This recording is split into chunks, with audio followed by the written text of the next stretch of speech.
Hey everyone! Welcome back to another vlog, and today I'm going to Ilocos. Bibisitahin natin si Tatang kasi as usual, may sakit na naman siya.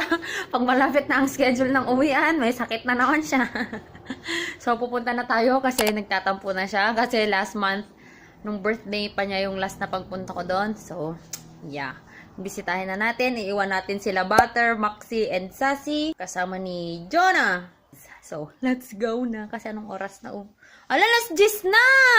Alis na ako guys kasi mapapagalitan na. Kulit na akong darating dun. Kasi ang akala nila magbibiyahe ako ng madaling araw. Hindi pala naintindihan ni lolo ko na 7 a.m. yung labas ko sa hospital. Siyempre pag sinabi natin 7 a.m. hindi yun 7 a.m.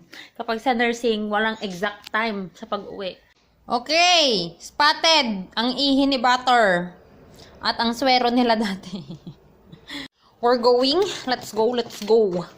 Bye-bye, everyone. O, bantayan nyo Timbalay, ah.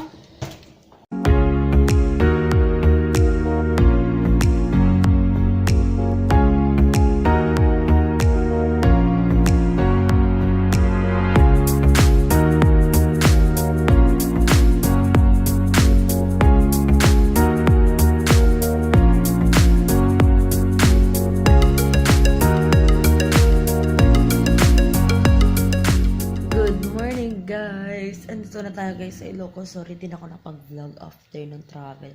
Sobrang antok na talaga ako. Tingin ko kasi, usap-usap muna kami nila lolo ko, ganyan.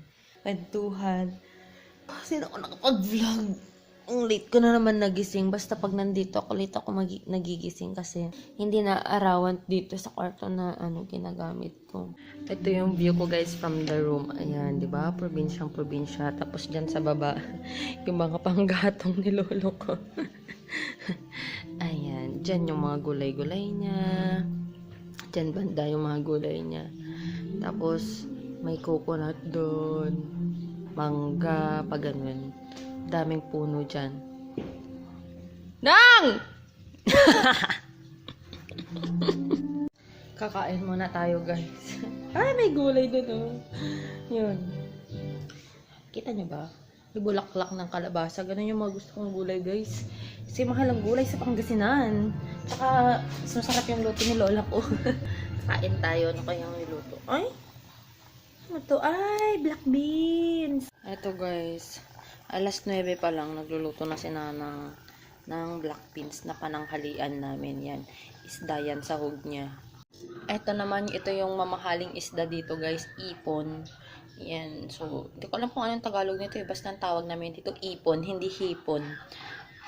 Sarap yan. And ito yung magiging breakfast ko. Alam ni lola ko, favorite ko to eh. Kain muna tayo. Tapos, kuha tayo ng kamatis. Gusto ko. Ito yung kamatis na native guys. Pangit na. Yan, mga kakaiba yung shape talaga. Kamatis na native. Hala, ba't pangit na sila?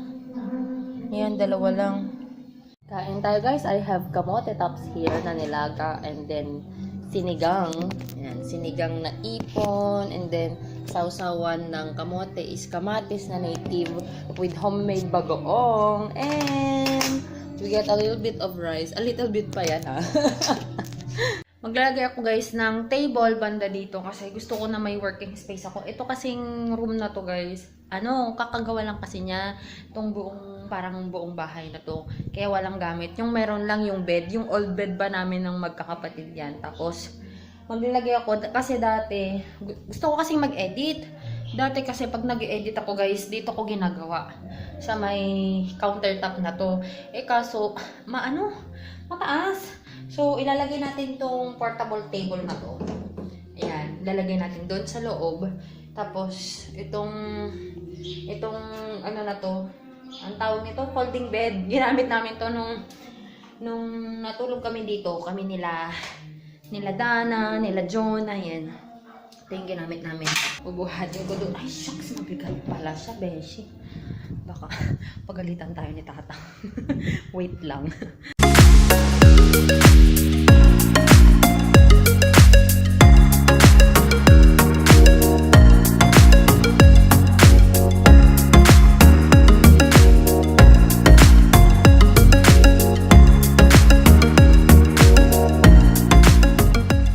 Hey guys, So, currently I'm editing a video, vlog pala. Ito yung update sa mga aso ko dati, yung nung na-parvo sila. Pero ito guys, yung time na hindi pa namin alam na nagkaroon din ng distemper si Peanut. So, kagabi, hindi kagabi. Kaninang umaga lang, nag-send sa akin ng video si Jonah. Kasi nga si Peanut, dinala namin sa boarding house nila Roy. Tapos doon siya nag-stay si Peanut kasi nga, kailangan nga daw ma-isolate siya. So, yun guys, doon siya nag-stay ngayon. Kaso kaninang umaga, dinala na siya ni Roy sa bahay. Completed naman na yung parang immunoglobulin nila for 1 week yun. Tapos, kaso yun nga, inuubo pa rin sila. So, sabi ko, parang ayoko pa rin silang i-give up. Pero alam mo yun, parang nahirapan na rin sila. Pero, anyway, we're still hoping na kasi talagang umabot na ako sa point, guys, na ipapa-euthanasia ko na siya, ganyan-ganyan. Kaso si Dana, ayaw niyang ipa-euthanasia. If you know Dana, siya yung laging kasama ko sa mga vlogs. Ayun.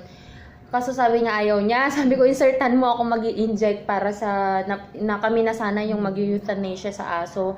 Pero sabi niya, let her die naturally. Kaya sabi ko naman, kasi talagang iyak na ako ng iyak ng Sabado nung binisita ko sila, galing akong Iloilo. So yun guys, andun siya sa bahay ngayon. Ewan ko lang kung kukunin pa siya ni Roy or mag-stay na siya sa bahay. But anyway, may nagbabantay naman sa kanila ngayon sa Pangasinan. Nandito kasi ako sa Ilocos. So, tomorrow I will be going home together with my grandparents, guys. Sobrang dami kong responsibilities. I have my responsibilities sa grandparents ko sa father side. Kaya ako nandito sa Ilocos. Tapos, last month, yung responsibility ko doon sa grandmother ko naman sa mother side. Kaya ako nagpuntang Manila, guys. Kasi hinatid ko ng airport din si grandmother ko. Kung nakita nyo na yung vlog na yun, that's the Tess and Tesha Condotel review and room tour. Yun, guys. And this month, past few weeks pala, last month, ganyan, yung mga responsibility ko sa mga aso, sobrang thankful ako, guys, sa inyo na mga nag-message, nag-DM, nag-PM na kinakumusta pag nag-Instagram stories ako, kinakumusta ko yung mga puppies namin, mga nag-send ng well wishes. Sobrang guys, sobrang lucky ko sa inyo kasi alam mo yun, hindi ko na-expect na yung sa 13k subscribers na yun, kasi hindi kayo hindi ko kayo kilala lahat, ganyan. Pero yung to the point na magme-message kayo, kumusta na yung mga puppies nyo, kumusta ang family members, ganyan. Alam ko talaga na tinuturing nyo sila na family member namin sila, yung mga puppies namin. That is so heartwarming, guys. And sobrang yun talaga yung nagpapatibay ng loob ko na, sige, lalaban ko sila na, yun, sobrang laki ng gastos namin. Almost 50,000 na, guys, yung gastos namin sa kanila, mga puppies namin. Kung isasali pa pati yung mga binigay na mga gamot sa mga big dogs namin para ma-prevent, 50 na, ganyan. So, thankful din ako sa family ko na nagbibigay sila ng para sa mga puppies and sa mga big dogs ng pang-finance. Kasi hindi kaya ng bulsa natin yan, guys. Sobrang hirap. Pero, salamat ng maraming salamat sa inyo, guys. Sobrang swerte ko sa inyo. Sobrang lucky ako sa inyo to have you as my family, as my second family, kahit wala dito sa Philippines yung immediate family member ko. Pero alam mo yun, feel ko na hindi ako mag-isa sa laban dun sa mga aso ko. So, thank you so much, guys. Sobrang thank you ako. Yung ramdam na ramdam ko yung pagmamahal nyo sa akin at sa mga puppies namin. Come here. Come! Kawawa naman si Ash. Ayan, ang dami niyang Ito si Ash. Ito yung mga loyal dogs ni Tatang. Tingnan nyo, guys, ang dami nilang sugat. Yan. Tapos ito si Snow, ang dami din niya. Tapos, aray! Inanuhan pa siya ng hot water. Oh, grabe, kawawa. Yan, inanuhan nila yun ng hot water. Tapos yan.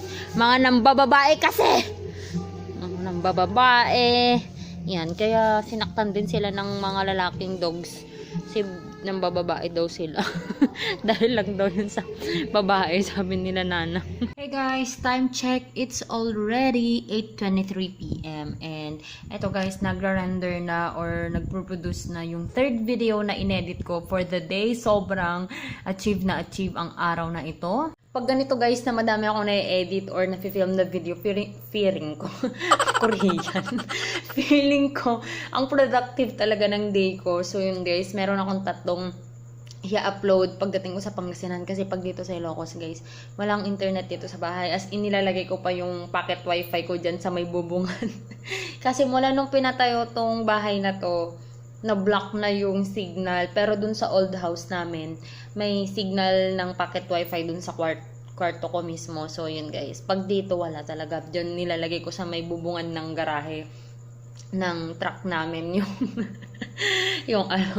yung ang tawag ito, yung pocket wifi ko. So pagdating ko guys sa Pangasinan, I will upload the video.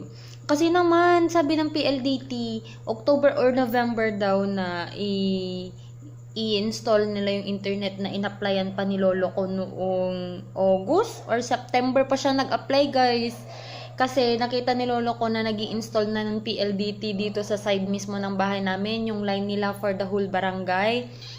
Kaso yun, sabi October or November kasi ang habol ni lolo ko yung telepono. Hanggang ngayon guys, November na wala pa. Umaasa pa man din ako na sana sa Pasko may internet kasi syempre gusto ko din makausap sila ang tananing kapag sa Christmas. But anyway guys, I hope you enjoyed watching this video. And by the way guys, I applied this on my lips pala kasi nagka-crack yung lips ko lalo na pag nagjo-duty akong ER or pag nagbibiyahe ako kasi basta malamig guys, nagdry talaga yung bibig ko. So nag-crack dito siya sa gitna ang half day talaga kahapon. So I'm using this Vaseline na lip therapy guys. 'Di ba meron ako yung lip therapy na yung para siyang ano mang tawag mo din, yung para siyang nakalagay na parang bucket, yung ididip mo pa yung finger mo. Pero ayoko kasi yun guys kasi kailangan mo pang idip yung finger mo and it's kinda messy. So mas gusto ko to. Ayan, maghahanap ako pero nung yung parang pink rose ba yun? Yung basta yung pink na may rosy lips ata, yun yung flavor niya or variant ng Vaseline na ganun. Gusto ko yun eh. Pero gusto ko yung parang bullet type na ganito pa rin. But anyway guys, like I've said, I hope you enjoyed watching this video. And if you haven't followed me yet on my Instagram and on my Facebook, the name is Joy Avia, and antay-antay lang kayo guys, i-film ko na yung giveaway natin. Hopefully soon, but hindi ko talaga na-film. Nakakalimutan ko lang siyang i-film guys, pero meron na tayo. Thank you so much for the 13k subscribers, and I hope maging 15k tayo bago mag-end ang year. I just hope. Kaya ba natin? Kaya natin, ayan. So yeah, share this video para dumami pa tayo sa family natin, and thank you so much guys sa panonood nyo, sa pag-support nyo sa akin. From the bottom of my heart, I'm so thankful to have you guys. And yeah, I hope to see you guys on my next one. Bye! Listen to my heartbeat.